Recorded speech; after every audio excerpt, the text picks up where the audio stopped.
till I let go. I can't move on till I let go. I feel so lost, never at home. Need to erase all every breath home, 'cause I can't move on till I let go.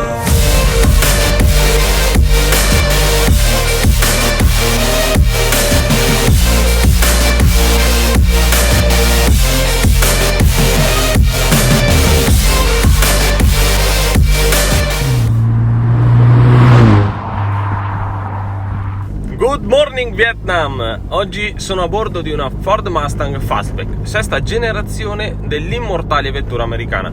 Monta il propulsore più piccolo discusso a listino, il 2,3 litri 4 cilindri in linea turbo EcoBoost da 290 cavalli e 440 Nm di coppia massima. Copre lo 0 a 100 in 5 secondi e 8 con una velocità di punta pari a 233 km/h. Il peso totale è di poco superiore ai 1700 kg, con consumi dichiarati pari a 11 km/l nell'utilizzo combinato, che scendono a 8/6 nella guida sportiva.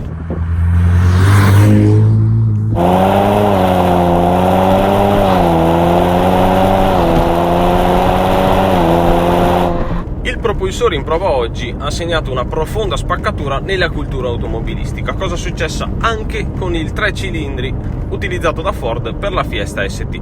Il 2003 EcoBoost tuttavia non è nient'altro che un ritorno al passato. I 4 cilindri in linea tornano dopo l'impiego dal 74 al 93, mentre il turbo ricompare dopo l'utilizzo sui modelli SVO dall'84 all'86. Ne esce un motore moderno, intelligente, brillante, anche se lontano dalle logiche Yankee che accompagnano queste vetture. Offre una buona spinta dai 2500 giri, ha un'erogazione facile da gestire e anche a bassi giri riprende vigore senza difficoltà. Merito anche del turbocompressore a bassa inerzia twin scroll. Se uniamo questo a consumi tutto sommato umani, la potenza di bretto di poco superiore al limite del superboglio italiano e la cilindrata contenuta è ben più di una vittoria per Ford.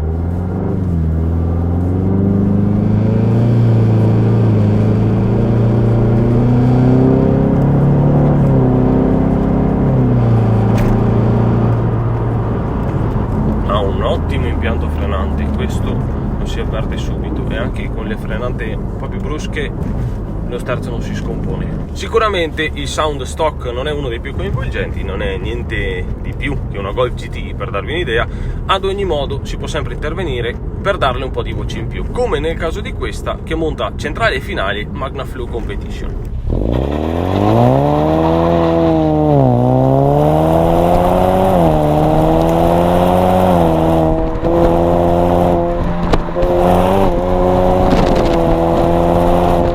Il cambio che equipaggia questa Mustang è un automatico a 10 rapporti, preciso nella guida urbana ed extraurbana, un po' sofferente quando si alza il ritmo. 10 marce sono davvero tante, può anche capitare di non sapere esattamente qual è innestata. È una scelta un po' infelice vista la possibilità di equipaggiarla con altre trasmissioni disponibili sul mercato. La trazione è posteriore con sistema Integral Link, niente meno che un multilink indipendente con molle elicoidali, barra stabilizzatrice ed ammortizzatori bitubo. Questa monta anche le sospensioni sportive optional che la rendono leggermente più rigida, tutto a favore della compostezza nei cambi di direzione. Con i controlli inseriti è molto tranquilla, mentre se si stacca tutto, complici le dimensioni più che la potenza, 4,7 m di lunghezza e un passo, come vi dicevo, è di 2,72, intraversarla è davvero un attimo, anche nelle curve veloci.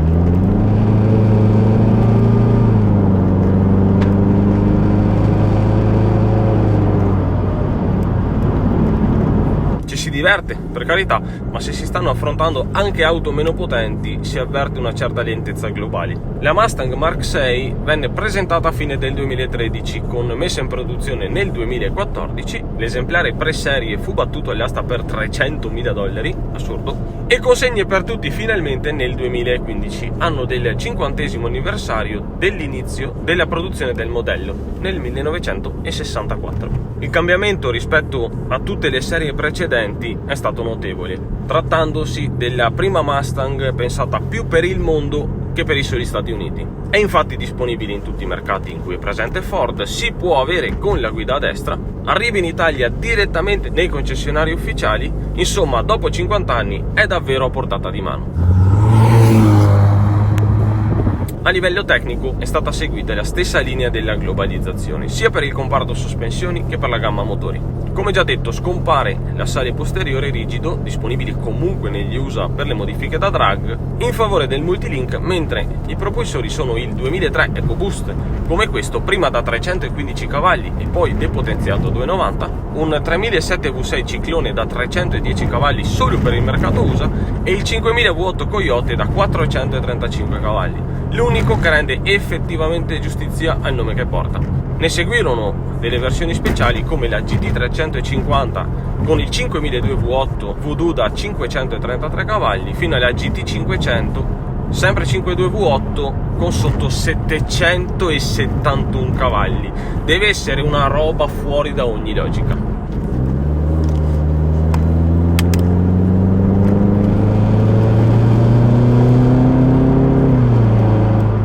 Esteticamente è fortemente influenzata dal nuovo design Evos di Ford, family feeling che unisce tutte le auto a listino, caratterizzata da un'ampia griglia frontale esagonale e gruppi ottici anteriori sottili ed allungati.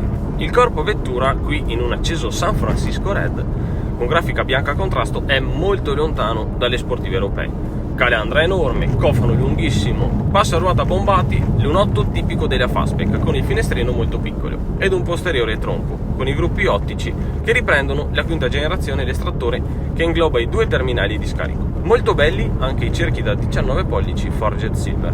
Internamente troviamo un ambiente familiare se si è saliti almeno una volta su un'auto americana. I grandi quadranti ora digitali, le forme delle bocchette della console centrale, così come del tunnel, sono una consuetudine. Le trovate sempre fatte così. Così come i materiali non proprio innovativi e al passo con la concorrenza. Molto belli i sedili sportivi Recaro che offrono una seduta davvero comoda. Un po' meno per chi siede dietro che si ritrova la testa sul lunotto. È un'auto con una linea filante, un abitacolo pratico e un pedigree che la precede. Basta mettere il gomito fuori dal finestrino ed il quadro è completo.